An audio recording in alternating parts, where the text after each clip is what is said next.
গাজীপুরের কাশিমপুর থানার বানিশাইল মৃধাপাড়া এলাকায় তিতাস গ্যাসের লাইনের লিকেজ থেকে অগ্নিকাণ্ডের ঘটনা ঘটেছে।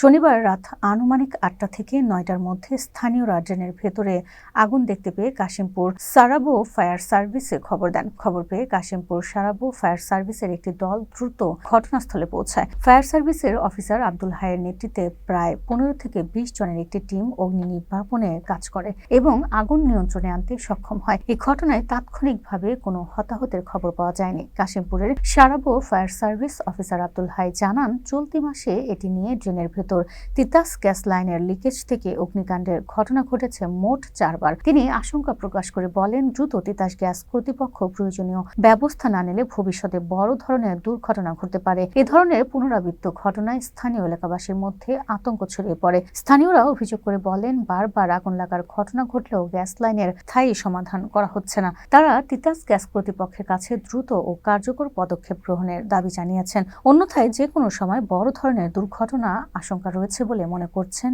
এলাকাবাসী।